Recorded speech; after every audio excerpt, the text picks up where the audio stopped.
अभी तो मेरे अम्मी अब्बू भी नहीं रहे जो मेरा करते। बस अब मैं हूँ और मेरा बस अल्लाह सहारा है। बस वही ठीक करेगा, मुझे अल्लाह पर भरोसा है।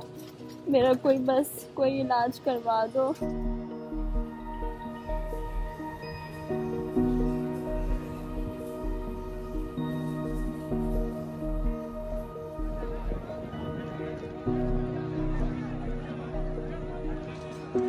मेरे भाई की शादी थी ना, तो हम लोग जा रहे थे कराची से टोबर टैक्सी शादी करने अपने भाई की।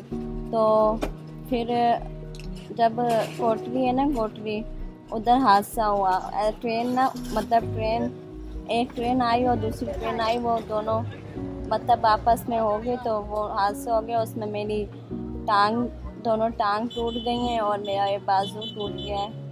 और मेरे अम्मी अब्बू, मेरे भाई, मेरी आपी, वो सब इंतकाल हो गया उनका।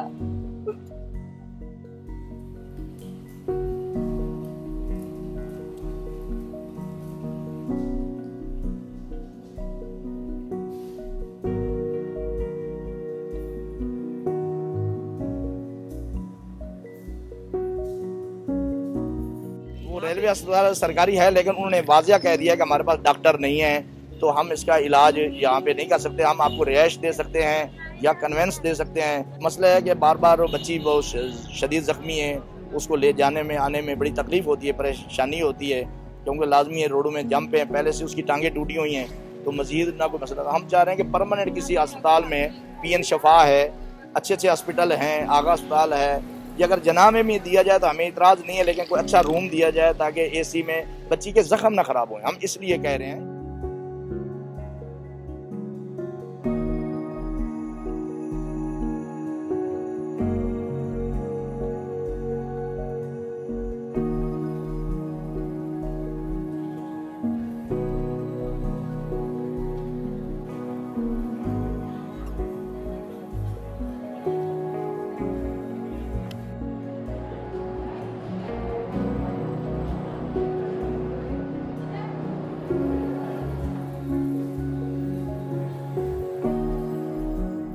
बस ये गुजारिश है हुकूमत से कि मेरा इलाज करवा दे, मैं ठीक हो जाऊँ अपने पैरों पे, मैं जल्द से जल्द अपने घर चले जाऊँ अपने पैरों से चल कर।